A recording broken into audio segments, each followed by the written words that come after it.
ரொம்ப நல்லா இருக்கும் அப்படின்னு சொன்னோம்னா நம்ம வந்து ரிஷபராசி தான் சொல்லணும்னு வச்சுக்கோங்களேன். இருந்தாலுமே கூட இந்த ரிஷபராசினருக்கு மாதத்தின் முதல் பகுதி இருக்கு இல்லையா, அந்த ஒரு பகுதியில் வந்து பார்த்தோம்னா கொஞ்சம் இறுக்கமா இருக்கிற மாதிரியான ஒரு சூழ்நிலை இருக்குன்னு வச்சுக்கோங்களேன்.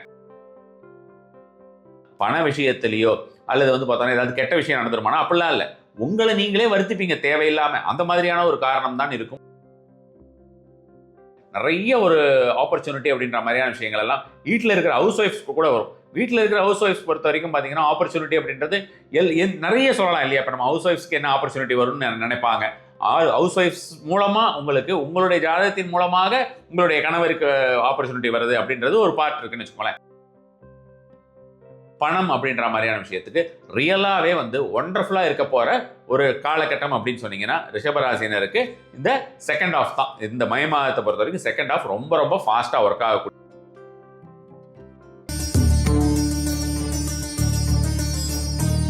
நமசிவாயம். ரிஷபராசிகளுக்கு இந்த மே மாதம் எப்படி இருக்குன்னு பார்த்துடலாம். இருக்கிறதுலே எல்லா ராசிகள்லையுமே வந்து பார்த்தோம்னா இந்த ஒரு மாதத்தை பொறுத்த வரைக்கும் ரொம்ப நல்லா இருக்கும் அப்படின்னு சொன்னோம்னா நம்ம வந்து ரிஷபராசி தான் சொல்லணும்னு வச்சுக்கோங்களேன். இருந்தாலுமே கூட இந்த ரிஷபராசினருக்கு மாதத்தின் முதல் பகுதி இருக்கு இல்லையா, அந்த ஒரு பகுதியில் வந்து பார்த்தோம்னா கொஞ்சம் இறுக்கமாக இருக்கிற மாதிரியான ஒரு சூழ்நிலை இருக்குன்னு வச்சுக்கோங்களேன்.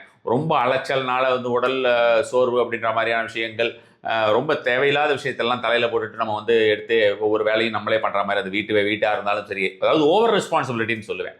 அந்த ஓவர் ரெஸ்பான்சிபிலிட்டி அப்படின்ற மாதிரியான விஷயத்தில் ஆஃபீஸாக இருந்தாலும் சரி, பிஸ்னஸாக இருந்தாலும் சரி, பர்சனல் லைஃபாக இருந்தாலும் சரி, எதுவாக இருந்தாலுமே நம்ம ஓவர் ரெஸ்பான்சிபிலிட்டி எடுத்துகிட்டு நம்ம நிறைய விஷயங்களை நம்ம வந்து தலைமையில் போட்டுட்டு அட்லீஸ்ட் நம்மளால் வந்து உடல் உழைப்பால் நம்ம எதுவும் செய்யலை அப்படின்றது ரெண்டாம் பட்சம். நமக்கு வந்து மைண்ட் லெவலில் நம்ம வந்து அதுக்காக ஒர்க் பண்ணிக்கிட்டே இருக்கோம். மைண்ட் லெவலில் அதை போட்டு நம்ம வந்து திரும்ப ஓட்டி பார்த்துக்கிட்டே இருக்கோம். அதனால் நம்ம வந்து சோர்வடைகிறோம் அப்படின்ற மாதிரியான விஷயங்கள் பெரும்பாலான ரிஷபராசிக்காரர்களுக்கு இந்த ஒரு மாதத்திலே நடைபெறுவதற்குண்டான வாய்ப்புகள் இருக்குது. ஃபர்ஸ்ட் ஒரு 15 days தான் கொஞ்சம் ஒரு மாதிரி இருக்கும், ஏதோ ஒரு கட்டுண்டு கிடப்பது போல் ஒரு ஃபீலை வந்து உங்களுக்கு இருக்கிறதுக்குண்டான வாய்ப்புகள் இருக்குன்னு வச்சுக்கோங்களேன். ஆனால் ஒன்ஸ் அந்த 2 weeks ஃபர்ஸ்ட் 2 weeks தாண்டிடுச்சுன்னு வச்சுக்கோங்களேன்.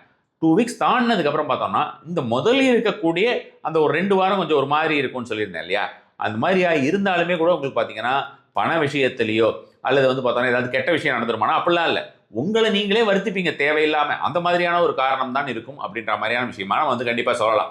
ஸோ அப்போ அந்த ஒன்ஸ் அந்த 2 weeks போயிடுச்சு, அந்த 2 weeks ஃபர்ஸ்ட் ஒரு 14ஆம் தேதி வரைக்கும் போயிடுச்சு அல்லது 15ஆம் தேதி வரைக்கும் போயிடுச்சுன்னா அதுக்கப்புறம் பார்த்தீங்கன்னா ஒரு ஆட்டம் ஆரம்பம் அப்படின்ற மாதிரி ஒண்டர்ஃபுல்லாக இருக்க மாதிரி இருக்கும். நிறைய ஒரு ஆப்பர்ச்சுனிட்டி அப்படின்ற மாதிரியான விஷயங்கள் எல்லாம் வீட்டில் இருக்கிற ஹவுஸ் ஒய்ஃப்ஸ்க்கு கூட வரும். வீட்டில் இருக்கிற ஹவுஸ் ஒய்ஃப்ஸ் பொறுத்த வரைக்கும் பார்த்தீங்கன்னா ஆப்பர்ச்சுனிட்டி அப்படின்றது நிறைய சொல்லலாம் இல்லையா. இப்போ நம்ம ஹவுஸ் ஒய்ஃப்ஸ்க்கு என்ன ஆப்பர்ச்சுனிட்டி வரும்னு நினைப்பாங்க. ஹவுஸ் ஒய்ஃப்ஸ் மூலமா உங்களுக்கு உங்களுடைய ஜாதகத்தின் மூலமாக உங்களுடைய கணவருக்கு ஆப்பர்ச்சுனிட்டி வருது அப்படின்றது ஒரு பார்ட் இருக்குன்னு வச்சுக்கோங்களேன். அது ரொம்ப ஸ்மால் பார்ட் தான். ஸோ அப்போ அந்த பார்ட்டை விட்டுட்டு உங்களுக்கே வருது அப்படின்ற மாதிரியான விஷயமா நம்ம வந்து எடுத்தோம்னா நீங்கள் வந்து உங்களுடைய பராக்கிரமத்தை, உங்களுடைய ஒர்த் இருக்கு இல்லையா, உங்களோட ஒர்த்தை எந்த அளவுக்கு நீங்கள் வந்து கேப்பபிள் அப்படின்ற மாதிரியான விஷயத்தை பிறருக்கு தெரிந்து கொள்வதற்குண்டான ஒரு ஆப்பர்ச்சுனிட்டி அதெல்லாம் நம்ம கண்டிப்பாக வரணும் இல்லையா. மற்றவங்கெல்லாம் வந்து சாதாரணமாக நம்ம நினச்சிடக்கூடாது. எதுவாக இருந்தாலும் நம்ம வந்து என்ன கெப்பாசிட்டியோட நம்ம இருக்கோம் அப்படிங்கிறதுக்கு உண்டான ஒரு பலனுமே எல்லாருக்கும் தெரிஞ்சிருக்கணும். நம்ம வந்து இவங்களுக்கு இந்த அளவுக்கு கெப்பாசிட்டி இருக்குன்னு அது எல்லாமே வந்து ரிஷபராசினருக்கு கண்டிப்பாக ஆஃப்டர் 2 weeksங்கிறது ரொம்ப ஜாஸ்தியாகவே இருக்கும். பணம் அப்படின்ற மாதிரியான விஷயத்துக்கு ரியலாகவே வந்து ஒண்டர்ஃபுல்லாக இருக்க போகிற ஒரு காலகட்டம் அப்படின்னு சொன்னீங்கன்னா ரிஷபராசினருக்கு இந்த செகண்ட் ஆஃப் தான். இந்த மே மாதத்தை பொறுத்த வரைக்கும் செகண்ட் ஆஃப் ரொம்ப ரொம்ப ஃபாஸ்ட்டாக ஒர்க் ஆகக்கூடியதாக இருக்கும். பண விஷயத்தை பொறுத்த வரைக்கும் கெரியரில் இம்ப்ரூவ்மெண்ட் அப்படின்ற மாதிரியான விஷயங்கள் சொல்லலாம். நீங்கள் என்ன பேசினாலும் எது பேசினாலும் எடுபடும் அப்படின்ற மாதிரியான விஷயமாக சொல்லலாம். பெரும்பாலானவர்களுக்கு இது வரும். நான் பலமுறை சொல்லுவதுண்டு, ராசி பலன் அப்படிங்கிறது ஒரு 70% தான் நம்ம வந்து எடுத்துக்கணும், சுயஜாதகம் தான் மெயினாக பேசும் அப்படின்னு.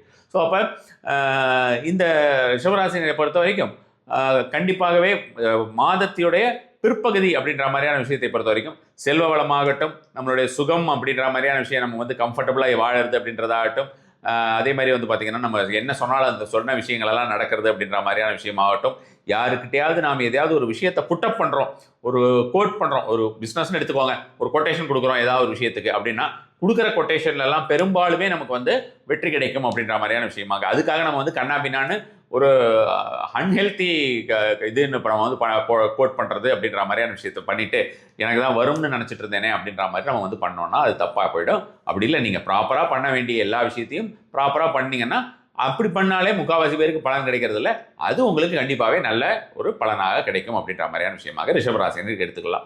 ஹெல்த் அப்படின்ற மாதிரியான விஷயம் ஃபர்ஸ்ட் ஒரு 2 weeksல உங்களுக்கு கொஞ்சம் சிரமமாக இருக்கும்னு சொல்லியிருந்தேன். அந்த ஃபர்ஸ்ட் 2 வீக்ஸில் சிரமமாக இருக்கிறதுன்னு பார்த்தீங்கன்னா ஹெல்த் அப்படின்ற மாதிரியான விஷயங்கள், மென்டல் ரிலேட்டட் இஷ்யூஸ், இது எல்லாத்தையும் தூக்கி தூக்கி இப்போ தலையில் போட்டுக்கிறதுனால இருக்கக்கூடிய பிரச்சனைகள் தான்.